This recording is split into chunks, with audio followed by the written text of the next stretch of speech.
Hi hello friends, இன்றைக்கி வந்து பாட்டில் card வச்சு எப்படி நம்ம குழம்பு செய்யலான்றதை பற்றி தான் பார்க்கலாம் வாங்க. This video sponsor by Bymoto app.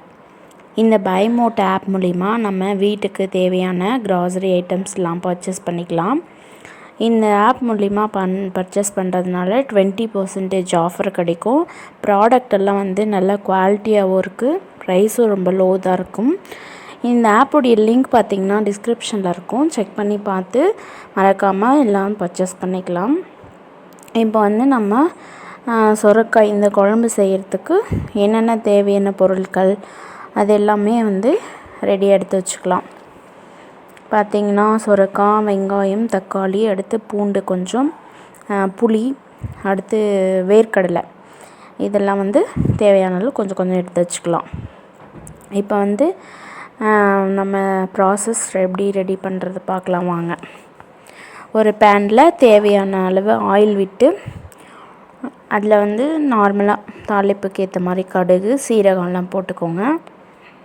எல்லாம் பொரிஞ்சு வந்ததும் கட் பண்ணி வச்சுருக்கிற ஆனியன் வந்து நல்லா சேர்த்து ஆயிலே வந்து ஃப்ரை பண்ணுங்க. கொஞ்சமாக கறி லீவ்ஸ் சேர்த்துக்கோங்க. நெக்ஸ்ட்டு வந்து சுரைக்காய் வந்து கட் பண்ணி வச்சுக்கிறது எல்லாம் சேர்த்து கொஞ்ச நேரம் ஆயிலே நல்லா ஃப்ரை ஆகட்டும். எல்லாமே நம்ம ஆயிலில் ஃப்ரை பண்ணால் தான் டேஸ்டியே வரும். அதனால் ஒரு 2-3 மினிட்ஸ் வந்து நல்லா பாயில் ஆகட்டும். நெக்ஸ்ட்டு வந்து மசாலா பொருள் ஆட் பண்ணலாம். மிளகாய் தூள், அடுத்து மல்லித்தூள், கொஞ்சமாக மஞ்சள் தூள், சால்ட்டு, இதெல்லாம் சேர்த்து நல்லா ஃப்ரை பண்ணிக்கோங்க.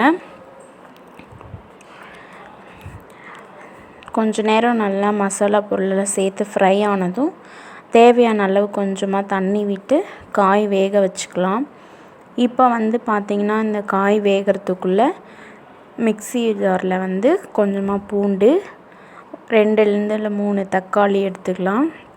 அடுத்து புளி கொஞ்சம் சேர்த்து எல்லாமே அரைச்சிட்டு காய் வந்து நல்லா வந்ததுக்கப்புறமா நம்ம அரைச்சி வச்சுருக்கிற இந்த மசாலா வந்து இதில் ஆட் பண்ணி நல்லா கலக்கி விட்டுக்கலாம்.